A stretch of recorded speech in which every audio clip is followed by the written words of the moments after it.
ओम नमो भगवते वासुदेवाय। भगवान बृहस्पति देव की पूजा अर्चना के लिए बृहस्पतिवार को व्रत करके बृहस्पतिवार की व्रत कथा सुननी चाहिए। बृहस्पतिवार का व्रत करने और व्रत कथा सुनने से स्त्री पुरुषों की सभी मनोकामनाएं पूरी होती है। तो आइए सुनते हैं बृहस्पतिवार व्रत कथा। प्राचीन समय की बात है, भारत में एक राजा राज्य करता था। वह बड़ा प्रतापी तथा दानी था। वह नित्य प्रति मंदिर में भगवत दर्शन करने जाता था। वह ब्राह्मण और गुरु की सेवा किया करता था। उसके द्वार से कोई भी याचक निराश होकर नहीं लौटता था। वह प्रत्येक गुरुवार को व्रत रखता एवं पूजन करता था। हर दिन गरीबों की सहायता करता था। परंतु यह सब बातें उसकी रानी को अच्छी नहीं लगती थी। वह न तो व्रत करती और न किसी को एक भी पैसा दान में देती थी। वह राजा से भी ऐसा करने को मना किया करती थी। एक समय की बात है कि राजा शिकार खेलने वन को चले गए। घर पर रानी और दासी थी। उस समय गुरु बृहस्पति साधु का रूप धारण कर राजा के दरवाजे पर भिक्षा मांगने आए।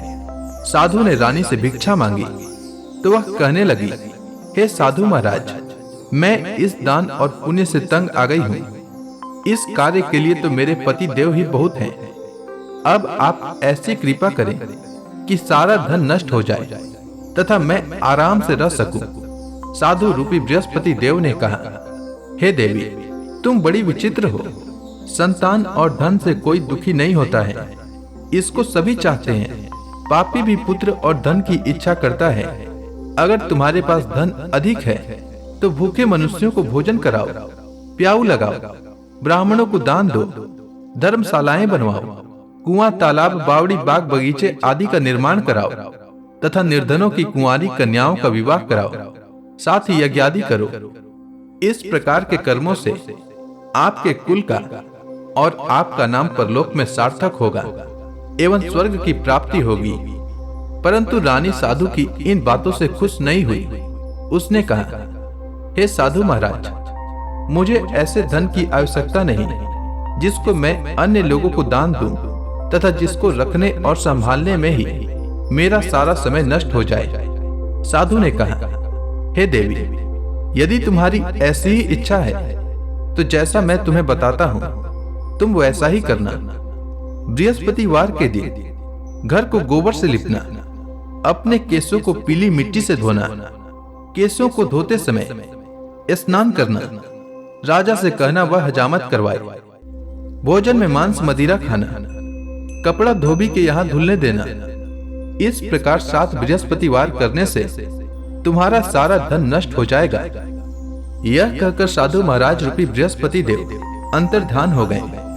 रानी ने साधु के कहने के अनुसार 7 बृहस्पतिवार तक वैसा ही करने का विचार किया। साधु के बताए अनुसार कार्य करते हुए केवल 3 बृहस्पतिवार ही बीते थे कि उसकी समस्त धन संपत्ति नष्ट हो गई। भोजन के लिए दोनों समय परिवार तरसने लगा तथा सांसारिक भोगों से दुखी रहने लगा। तब वह राजा रानी से कहने लगा कि हे रानी, तुम यहाँ पर रहो, मैं दूसरे देश को जाता हूँ, क्योंकि यहाँ पर मुझे सभी मनुष्य जानते हैं, इसलिए मैं यहाँ कोई छोटा कार्य नहीं कर सकता। मैं अब प्रदेश जा रहा हूँ, वहां कोई काम धंधा करूंगा, शायद हमारे भाग्य बदल जाए। ऐसा कहकर राजा प्रदेश चला गया। वह वहां जंगल से लकड़ी काट कर लाता और शहर में बेचता। इस तरह जीवन व्यतीत करने लगा। इधर राजा के बिना रानी और दासियां दुखी रहने लगी। किसी दिन भोजन मिलता और किसी दिन जल पीकर ही रह जाती। एक समय रानी और दासियों को 7 दिन बिना भोजन के व्यतीत करना पड़ा। तो रानी ने अपनी दासी से कहा, हे दासी, यहाँ पास के नगर में मेरी बहन रहती है। वह बड़ी धनवान है। तू उसके पास जा और वहां से 5 सेर बेचर मांग कर ले आ, जिससे कुछ समय के लिए गुजर हो जाएगा। दासी रानी की बहन के पास गई। रानी की बहन उस समय पूजा कर रही थी। बृहस्पतिवार का दिन था। दासी ने रानी की बहन से कहा, हे रानी, मुझे आपकी बहन ने भेजा है, मुझे 5 सेर बेचर दे दो। दासी ने यह बात अनेक बार कही, परंतु रानी की बहन ने कोई उत्तर नहीं दिया, क्योंकि वह उस समय बृहस्पतिवार की कथा सुन रही थी। जब दासी को रानी की बहन से कोई उत्तर नहीं मिला तो वह बहुत दुखी हुई। उसे क्रोध भी आया। वह लौटकर रानी से बोली, हे रानी, आपकी बहन बहुत ही धनी स्त्री है। वह छोटे लोगों से बात भी नहीं करती। मैंने उससे कहा तो उसने कोई उत्तर नहीं दिया। मैं वापस चली आई। रानी बोली, हे दासी, इसमें उसका कोई दोष नहीं है। जब बुरे दिन आते हैं तब कोई सहारा नहीं देता। अच्छे बुरे का पता विपत्ति में ही लगता है। जो ईश्वर की इच्छा होगी वही होगा। यह सब हमारे भाग्य का दोष है। उधर रानी की बहन ने सोचा कि मेरी बहन की दासी आई थी, परंतु मैं उससे कुछ नहीं बोली। इससे वह बहुत दुखी हुई होगी। अतः कथा सुन और विष्णु भगवान का पूजन समाप्त कर वह अपनी बहन के घर आई और कहने लगी, हे बहन, मैं बृहस्पतिवार का व्रत कर रही थी। तुम्हारी दासी हमारे घर गई थी, परंतु जब तक कथा होती है तब तक हम लोग न तो उठते हैं और न बोलते हैं, इसलिए मैं नहीं बोली। कहो दासी क्यों गई थी? रानी बोली, बहन, हमारे घर अनाज नहीं था। वैसे तुमसे कोई बात छिपी नहीं है। इस कारण मैंने दासी को तुम्हारे पास 5 सेर बेजर लेने के लिए भेजा था। रानी की बहन बोली, बहन, देखो, बृहस्पति भगवान सबकी मनोकामना पूर्ण करते हैं। देखो, शायद तुम्हारे घर में अनाज रखा हो। यह सुनकर दासी घर के अंदर गई तो वहां उसे एक घड़ा बेजर का भरा मिल गया। उसे बड़ी आश्चर्य हुई, क्योंकि उसने एक एक बर्तन देख लिया था। उसने बाहर आकर रानी को बताया। दासी अपनी रानी से कहने लगी, हे रानी, देखो, वैसे हमको जब अन्न नहीं मिलता तो हम रोज ही व्रत करते हैं। अगर इनसे व्रत की विधि और कथा पूछ ली जाए तो उसे हम भी किया करेंगे। दासी के कहने पर रानी ने अपनी बहन से बृहस्पतिवार व्रत के बारे में पूछा। उसकी बहन ने बताया, हे रानी बहन, बृहस्पतिवार को सूर्योदय से पूर्व उठकर स्नान करके बृहस्पतिवार का व्रत करना चाहिए, लेकिन उस दिन सिर नहीं धोना चाहिए। बृहस्पतिवार के व्रत में चने की दाल और मुनक्का से विष्णु भगवान का केले के वृक्ष की जड़ में पूजन करें तथा दीपक जलावे। उस दिन एक ही समय भोजन करें। भोजन पीले खाद्य पदार्थ का करें तथा कथा सुने। इस प्रकार करने से गुरु भगवान प्रसन्न होते हैं, अन्न पुत्र धन देते हैं, मनोकामना पूर्ण करते हैं। व्रत और पूजन की विधि बताकर रानी की बहन अपने घर लौट गई। रानी और दासी दोनों ने निश्चय किया कि बृहस्पति देव भगवान का पूजन अवश्य करेंगे। 7 दिन बाद जब बृहस्पतिवार आया तो उन्होंने व्रत रखा। घुड़साल में जाकर चना और गुड़ बिन लाई तथा उसकी दाल से केले की जड़ तथा विष्णु भगवान का पूजन किया। अब अन्न पीला कहां से लाए? दोनों बड़ी दुखी हुई, परंतु उन्होंने व्रत किया था, इस कारण बृहस्पति देव भगवान प्रसन्न थे। एक साधारण व्यक्ति के रूप में वे 2 थालों में सुंदर पीला भोजन लेकर आए और दासी को देकर बोले, हे दासी, यह भोजन तुम्हारे और रानी के लिए है, तुम दोनों करना। दासी भोजन पाकर बड़ी प्रसन्न हुई और रानी से बोली, रानी जी, भोजन कर लो। रानी को भोजन आने के बारे में कुछ पता नहीं था, इसलिए वह दासी से बोली, जा तू ही भोजन कर, क्योंकि तू हमारी व्यर्थ में हंसी उड़ाती है। दासी बोली, एक व्यक्ति भोजन दे गया है। रानी कहने लगी, वह भोजन तेरे लिए दे गया है, तू ही भोजन कर। दासी ने कहा, वह व्यक्ति हम दोनों के लिए 2 थालों में भोजन दे गया है, इसलिए मैं और आप दोनों ही साथ साथ भोजन करेंगे।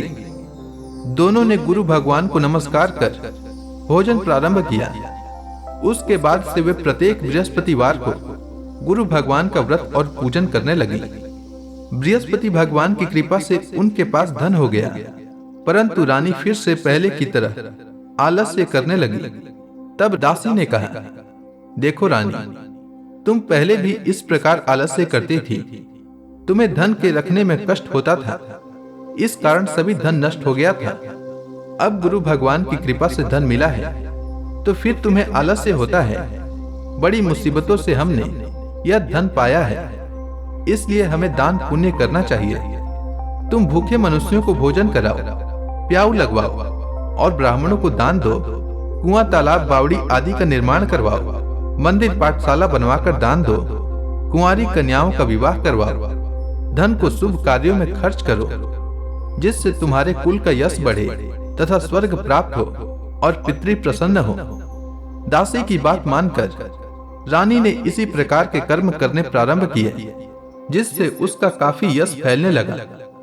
एक दिन रानी और दासी आपस में विचार करने लगी कि न जाने राजा किस दशा में होंगे।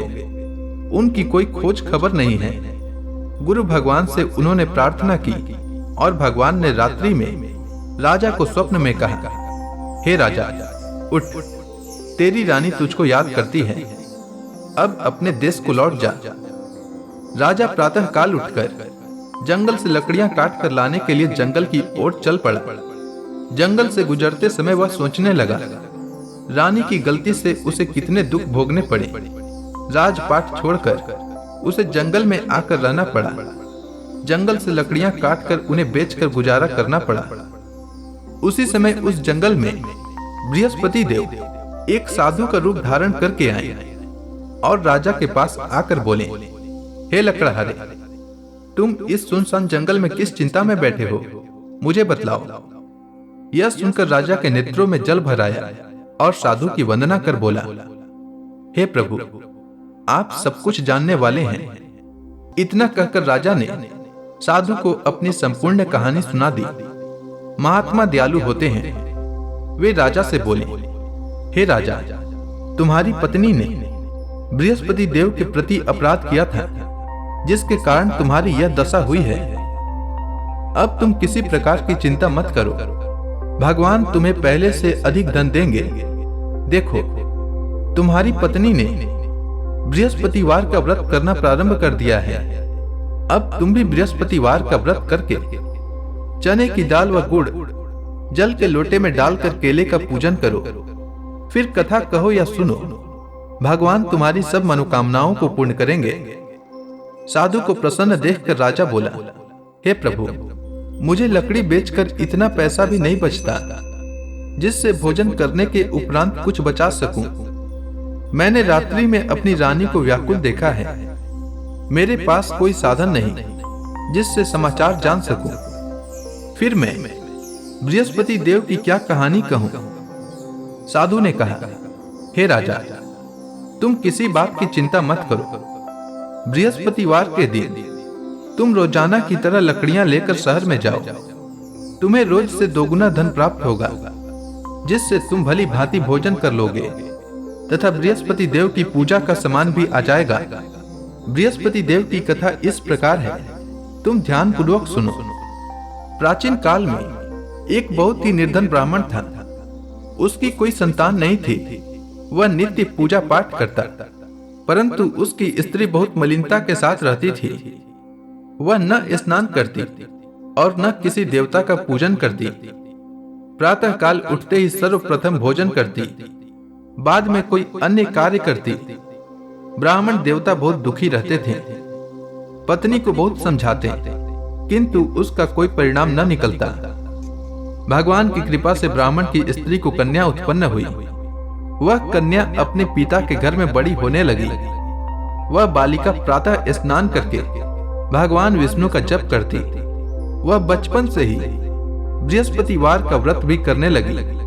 पूजा पाठ समाप्त कर विद्यालय जाती तो अपनी मुट्ठी में जौ भर कर ले जाती और पाठशाला जाने के मार्ग में डालती जाती।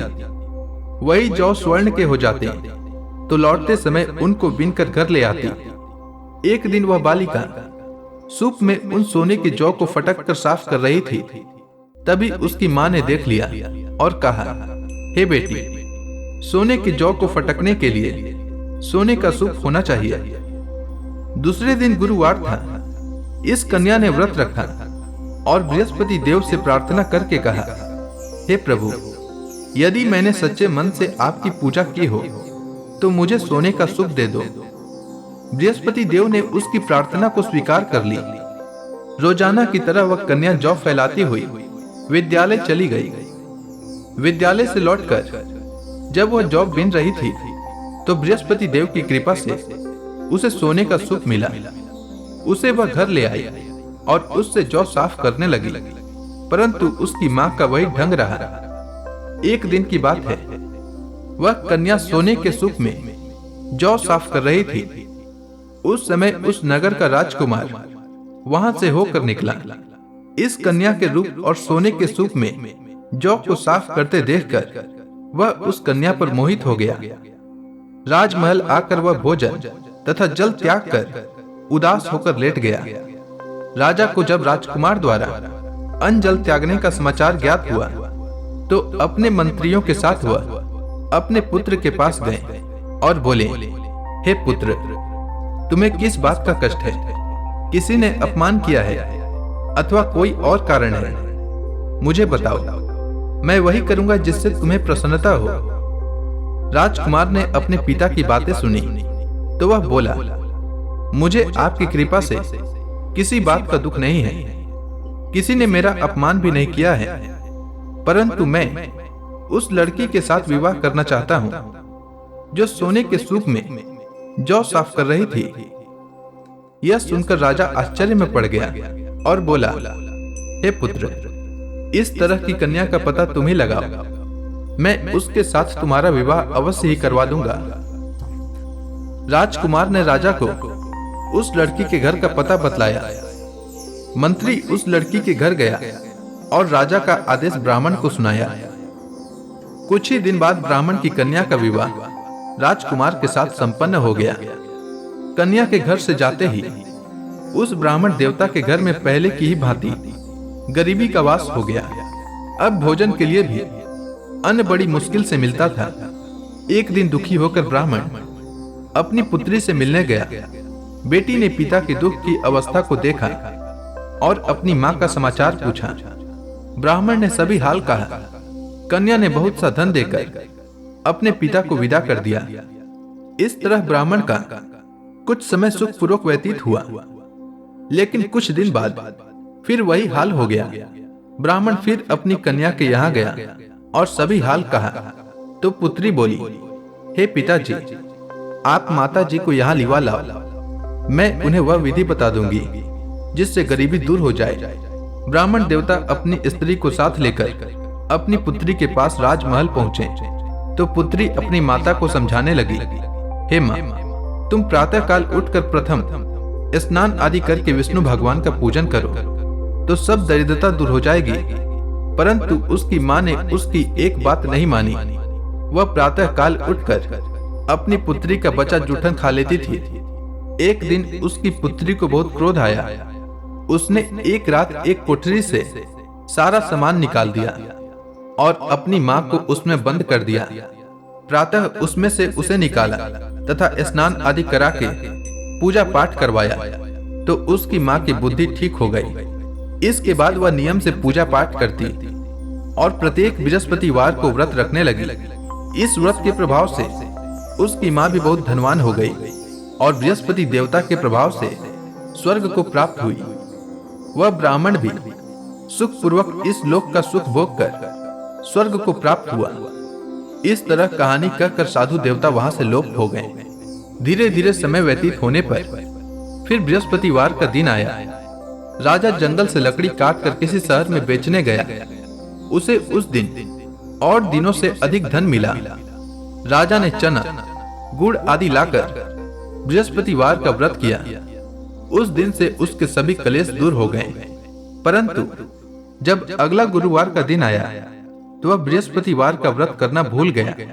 इस कारण बृहस्पति भगवान नाराज हो गए। उस दिन उस नगर के राजा ने विशाल यज्ञ का आयोजन किया तथा अपने समस्त राज्य में घोषणा करवा दी कि कोई भी मनुष्य अपने घर में भोजन न बनाए तथा आग भी न जलाए। समस्त लोग मेरे यहाँ भोजन करने आवे। इस आज्ञा को जो न मानेगा उसको फांसी की सजा दी जाएगी। राजा की आज्ञा अनुसार राज्य के सभी वासी राजा के भोज में सम्मिलित हुए, लेकिन लकड़हारा कुछ देर से पहुंचा, इसलिए राजा उसको अपने साथ महल में ले गए। जब राजा लकड़हारे को भोजन करा रहे थे तो रानी की दृष्टि उस खूंटी पर पड़ी जिस पर उसका हार लटका हुआ था। उसे हार खूंटी पर लटका दिखाई नहीं दिया। रानी को निश्चय हो गया कि मेरा हार इसी लकड़हारे ने चुरा लिया है। उसी समय सैनिक बुलवाकर उसको जेल में डलवा दिया। जब लकड़हारा जेल खाने में गया तो बहुत दुखी होकर विचार करने लगा कि न जाने कौन से पूर्व जन्म के कर्म से मुझे यह दुख प्राप्त हुआ है, और उसी साधु को याद करने लगा जो जंगल में मिला था।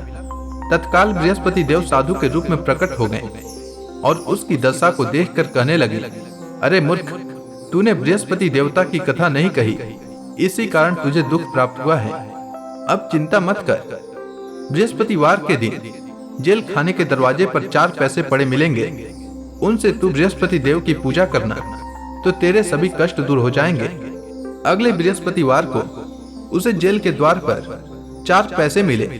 राजा ने पूजा का सामान मंगवाकर कथा कही और प्रसाद बांटा। उसी रात्रि को बृहस्पति देव ने उस नगर के राजा को स्वप्न में कहा, हे राजा, तूने जिस आदमी को जेल खाने में बंद कर दिया है वह निर्दोष है, वह राजा है, उसे छोड़ देना। रानी का हार उसी खूंटी पर लटका हुआ है। अगर तू ऐसा नहीं करेगा तो मैं तेरे राज्य को नष्ट कर दूंगा। राजा प्रातः काल उठा और खूंटी पर हार टंगा देखकर लकड़हारे को बुलाकर क्षमा मांगी और राजा के योग्य सुंदर वस्त्र आभूषण भेंट कर उसे विदा किया। गुरुदेव की आज्ञानुसार राजा अपने नगर को चल दिया। राजा जब नगर के निकट पहुंचा तो उसे बड़ा आश्चर्य हुआ। नगर में पहले से अधिक बाग, तालाब और कुएं तथा बहुत सी धर्मशालाएं, मंदिर आदि बने हुए थे। राजा ने पूछा कि यह किसका बाग और धर्मशाला है। तब नगर के सब लोग कहने लगे कि यह सब रानी और दासी द्वारा बनाए गए हैं। राजा को आश्चर्य हुआ और क्रोध भी आया। जब रानी को पता चला कि राजा आ रहे हैं तो उसने अपनी दासी से कहा, हे दासी, देख, राजा हमको कितनी बुरी हालत में छोड़ गए थे। वह हमारी ऐसी हालत देखकर लौट न जाएं, इसीलिए तू दरवाजे पर खड़ी हो जा। रानी की आज्ञानुसार दासी दरवाजे पर खड़ी हो गई। जब राजा आए तो उन्हें अपने साथ महल में लिवा लाई। तब राजा ने क्रोध करके अपनी तलवार निकाली और पूछने लगा, बताओ, यह धन तुम्हें कैसे प्राप्त हुआ है। तब रानी ने बताया, हमें यह सब धन बृहस्पति देव के व्रत के प्रभाव से प्राप्त हुआ है। राजा ने तब निश्चय किया कि 7 रोज बाद तो सभी बृहस्पति देव का पूजन करते हैं, परंतु मैं रोजाना दिन में 3 बार कथा कहा करूंगा तथा रोज व्रत किया करूंगा। अब हर समय राजा के दुपट्टे में चने की दाल बंधी रहती तथा दिन में 3 बार कथा कहता। एक रोज राजा ने विचार किया कि चलो अपनी बहन के यहाँ हो आवे। इस तरह का निश्चय कर राजा घोड़े पर सवार हो अपनी बहन के यहाँ चल दिया। मार्ग में उसने देखा कि कुछ आदमी एक मुर्दे को लिए जा रहे हैं। उन्हें रोककर राजा कहने लगा, अरे भाइयों, मेरी बृहस्पतिवार की कथा सुन लो। वे बोले, लो, हमारा तो आदमी मर गया है, इसको अपनी कथा की पड़ी है। परंतु कुछ आदमी बोले, अच्छा कहो, हम तुम्हारी कथा भी सुनेंगे। राजा ने दाल निकाली और कथा कहनी शुरू कर दी। जब कथा आधी हुई तो मुर्दा हिलने लगा और जब कथा समाप्त हुई तो राम राम करते हुए वह मुर्दा खड़ा हो गया। राजा आगे बढ़ा। उसे चलते चलते शाम हो गई। आगे मार्ग में उसे एक किसान खेत में हल चलाता मिला। राजा उससे बोला, अरे भैया, तुम मेरी बृहस्पतिवार की कथा सुन लो। किसान बोला, जब तक मैं तेरी कथा सुनूंगा तब तक 4 हरया जोत लूंगा। जा अपनी कथा किसी और को सुनाना। राजा आगे चलने लगा। राजा के हटते ही बैल पछाड़ खाकर गिर गए तथा किसान के पेट में बहुत जोर से दर्द होने लगा। उसी समय किसान की माँ रोटी लेकर आई। उसने जब यह देखा तो अपने पुत्र से सब हाल पूछा। बेटे ने सभी हाल बता दिया। बुढ़िया दौड़ी दौड़ी उस घुड़सवार के पास गई और उससे बोली, मैं तेरी कथा सुनूंगी, तू अपनी कथा मेरे खेत पर चलकर कहना। राजा ने लौटकर बुढ़िया के खेत पर जाकर कथा कही, जिसके सुनते ही बैल खड़े हो गए तथा किसान के पेट का दर्द भी बंद हो गया। राजा अपनी बहन के घर पहुंच गया। बहन ने भाई की खूब मेहमानी की दूसरे रोज प्रातः काल राजा जगा तो वह देखने लगा कि सब लोग भोजन कर रहे हैं। राजा ने अपनी बहन से जब पूछा कि ऐसा कोई मनुष्य है जिसने भोजन नहीं किया हो, जो मेरी बृहस्पतिवार की कथा सुन ले, तो बहन बोली, हे भैया, यह देश ऐसा ही है। पहले यहाँ के लोग भोजन करते हैं, बाद में अन्य काम करते हैं। अगर पड़ोस में कोई हो तो देख आती हूँ। ऐसा कहकर बहन देखने चली, परंतु उसे कोई भी ऐसा व्यक्ति नहीं मिला जिसने भोजन न किया हो। वह एक कुम्हार के घर गई जिसका लड़का बीमार था। उसे पता चला कि उसके यहाँ 3 दिन से किसी ने भोजन नहीं किया है। रानी ने अपने भाई की कथा सुनने के लिए कुम्हार से कहा।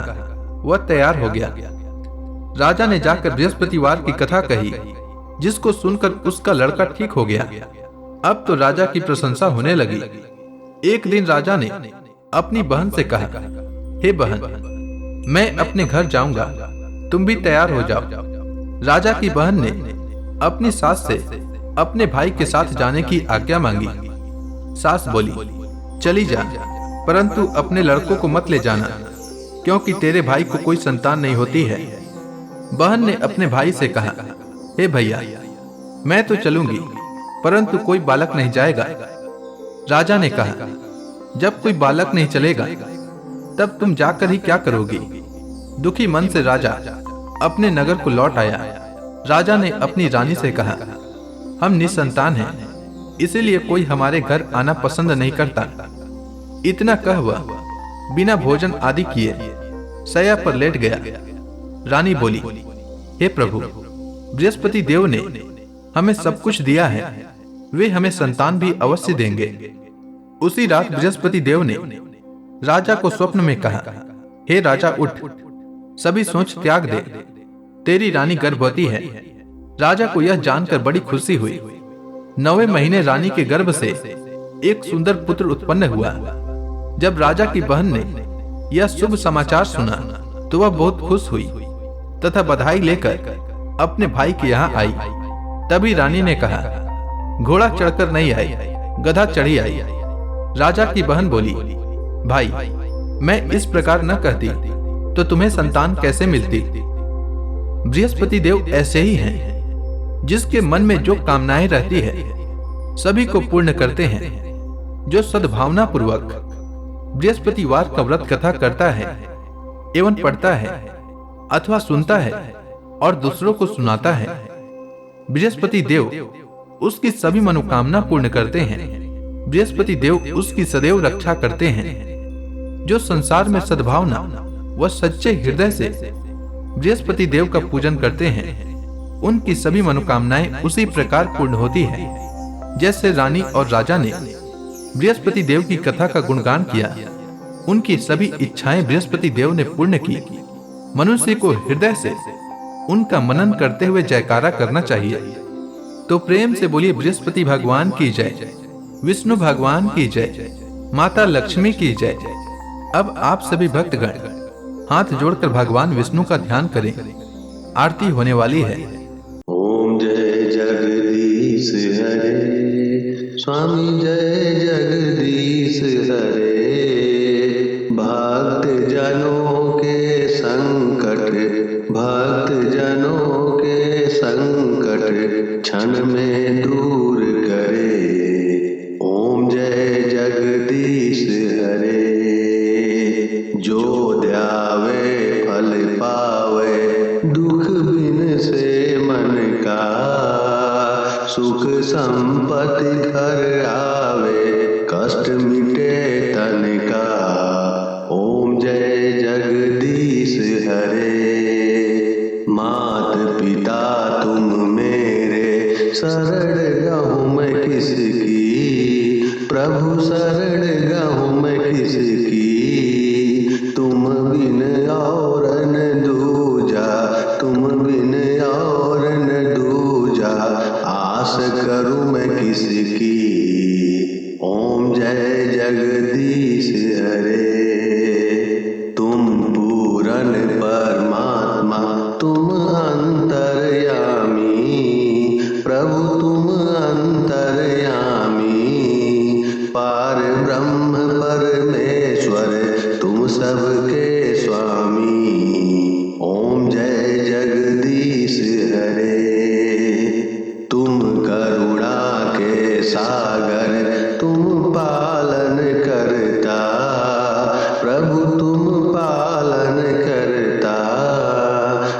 मैं मूरख खल कामी, मैं मूरख खल कामी, कृपा करो भरता। ओम जय जगदीश हरे। तुम हो एक अगोचर सबके प्राणपति, प्रभु सबके प्राणपति। किस विधि मिलूं दया मैं, किस विधि मिलूं दया मैं, तुमको मैं कुमति। ओम जय जगदीश हरे। दीन बंधु दुख हरता, तुम रक्षक मेरे, प्रभु तुम रक्षक मेरे। अपने हाथ उठाओ, अपने हाथ उठाओ, द्वार पड़ा तेरे। ओम जय जगदीश हरे। विषय विकार मिटाओ, पाप हरो देवा, प्रभु पाप हरो देवा। श्रद्धा भक्ति बढ़ाओ, सनातन की सेवा। ओम जय जगदीश हरे। तन मन धन सब तेरा, स्वामी सब कुछ है तेरा, स्वामी सब कुछ है तेरा। तेरा तुझको अर्पण, तेरा तुझको अर्पण, क्या लागे मेरा। ओम जय जगदीश हरे। प्रेम से बोलिए विष्णु भगवान की जय।